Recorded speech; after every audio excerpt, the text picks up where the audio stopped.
Yunjin! Looks like you were right! Excuse us, sir. Can we ask you something?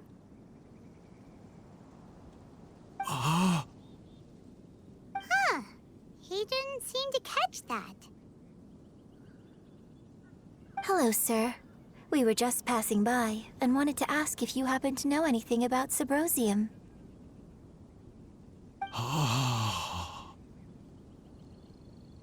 Is he trying to tell us to look for clues in the village? Well, whatever. Guess we're on our own here. Shenhua, Yunjin, let's have a look around. Sorry, you can go ahead without me. I'd like to have a word with this gentleman. If that's okay with you, Uncle Mingjin. It's... Shenhe. Shenhe. You're alive. The rumors were true. So, all these years? I'm sorry, I don't know how to find Subrosium. But I think you can find some information in the village. This place is deserted now. No one ever comes here. So you can rummage around all you want. Huh? You know this guy, Shenhua? Thank you, kind sir. We'll go and take a look around. Don't worry. Mingjin has no ill intention towards Miss Shenhe. She'll be quite safe. Okay, then let's see what we can find in this village.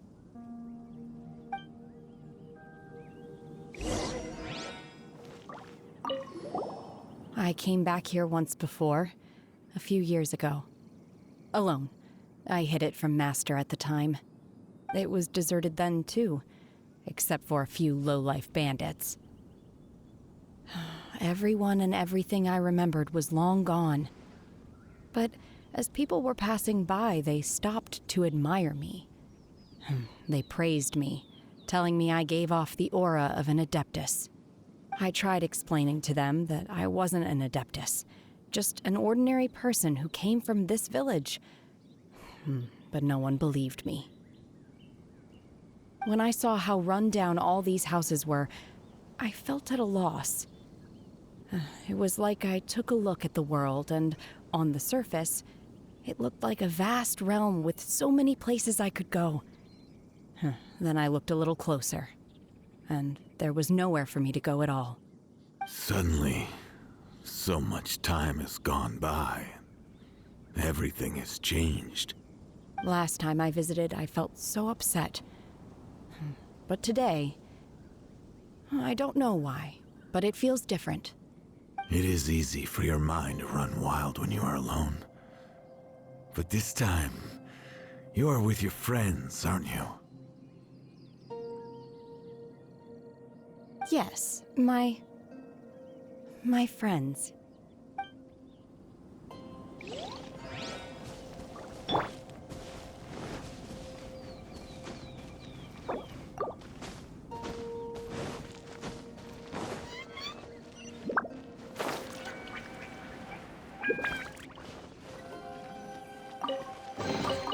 I'll keep this close. What's this? So, Shenhe is the divine damsel? Now that I think about it, she does behave rather like an Adeptus, and she is about the right age. So that's why I've been getting the strangest feeling whenever I chat with her. I should have noticed it earlier. According to this text, the divine damsel from the opera was actually the daughter of the loving couple. And she didn't volunteer. She was sacrificed to the monster by her own father. Oh, the truth is even more lamentable than the opera. Now I understand why Shenhe said the girl was not as brave as people think. It wasn't her choice to enter that ghastly situation. She was forced into it. Oh, it looks like my father may need to make a few revisions to his beloved opera.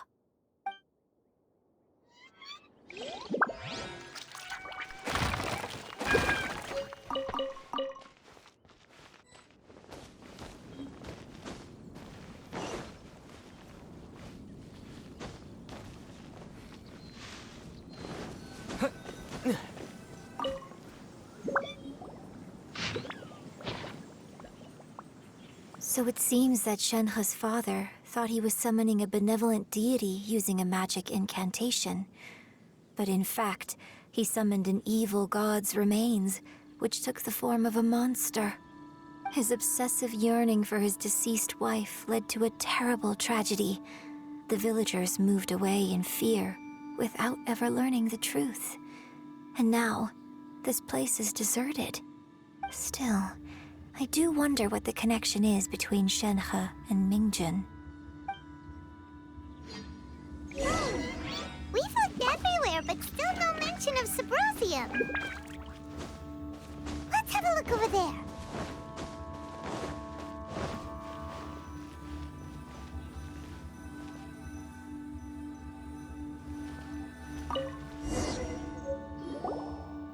This is it! So basically, we need to go to the middle of the lake south of Mount Tianheng at dusk, and we'll find us some Sabrosium. Let's go back and tell Shenhua the news!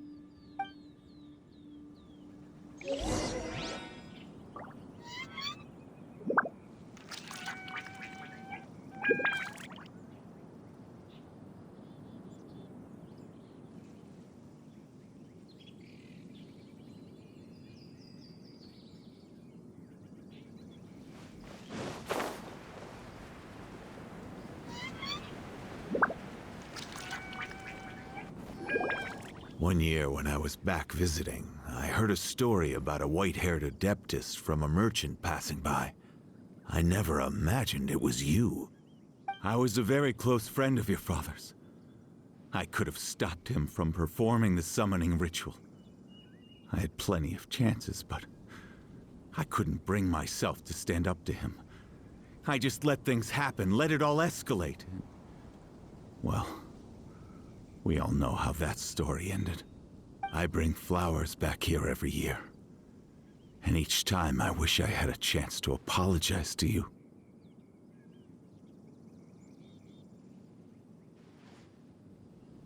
Apologize for what?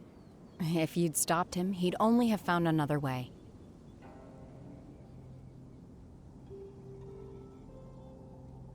There is nothing he wouldn't have done for his true love. Nothing. Do you still hate him? I don't know what I feel. I'm told my fate is to bear the curse of calamity, so my master bound my soul with red ropes to curb my aggression. But it also dampened my emotions, making me dispassionate, like the Adepti. So if you ask me how I feel about the past, if I hate my father or not, the truth is, I feel nothing at all.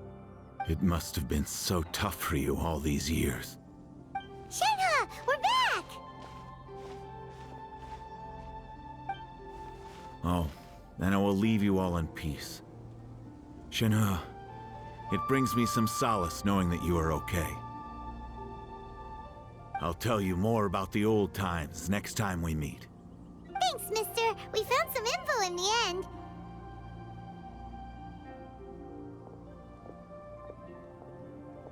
Shenhua, look! This tells us how to find Sabrosium. All we gotta do is go to the middle of that lake! Let's go then.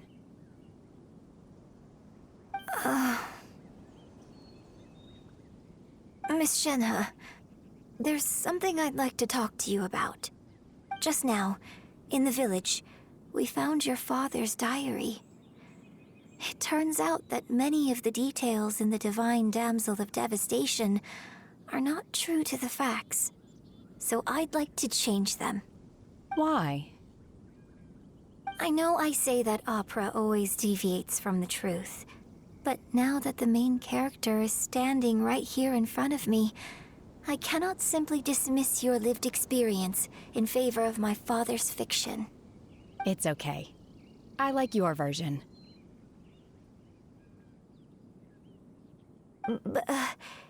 Huh? My master once said that the day I learn how to use my strength for the good of others is the day that I can truly become part of human society. So, I hope that one day I might be brave enough to stand up and protect others, just like the girl in the opera. But I've never thought this way before, and I wonder whether I will continue to think in this way. Don't worry. I believe you will. In fact, I think maybe you've already started to become the person you aspire to be. You just haven't had the opportunity to see it for yourself yet. Shenhua! Yunjin! Cut the chit-chat! Let's go!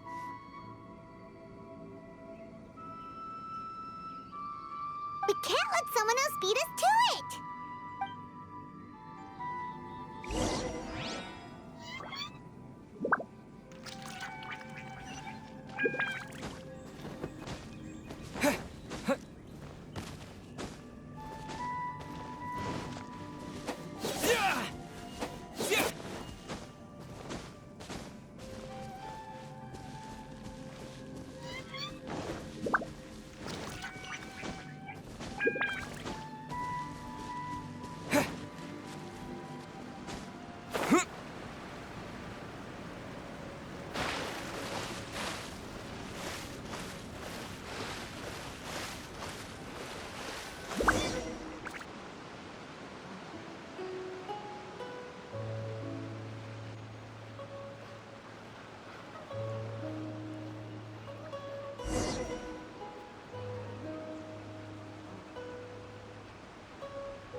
That's everything we need! Let's head back and report in!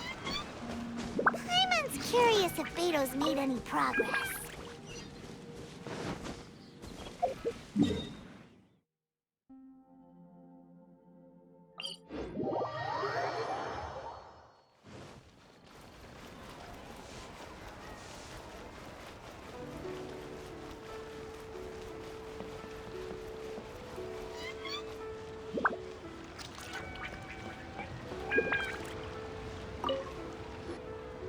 Oh, goodness.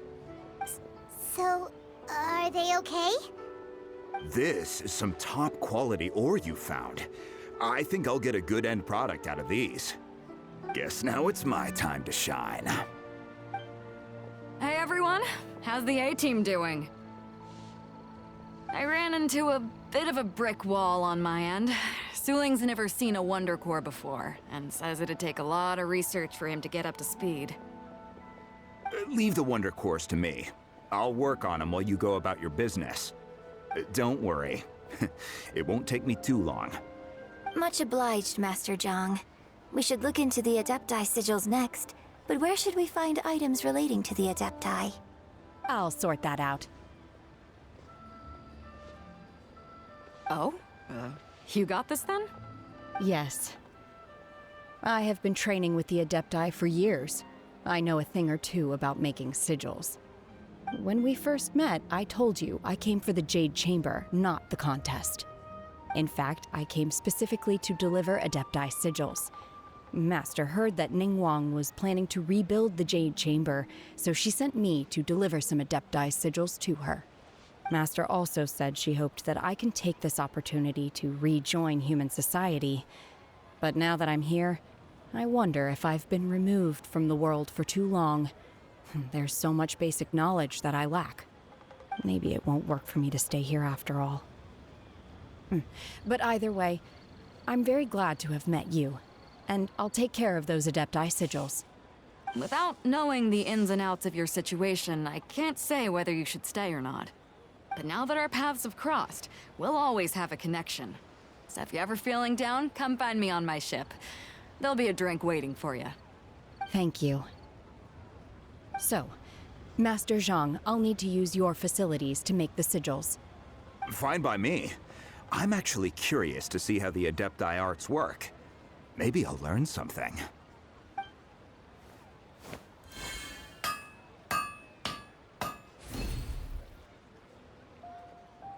Whew. The sigils are ready. Though they are in some respects inferior to my master's, I can assure you there will be no quality issues. I've finished forging the things you asked for, too. Great! Let's go submit them before someone else gets there ahead of us.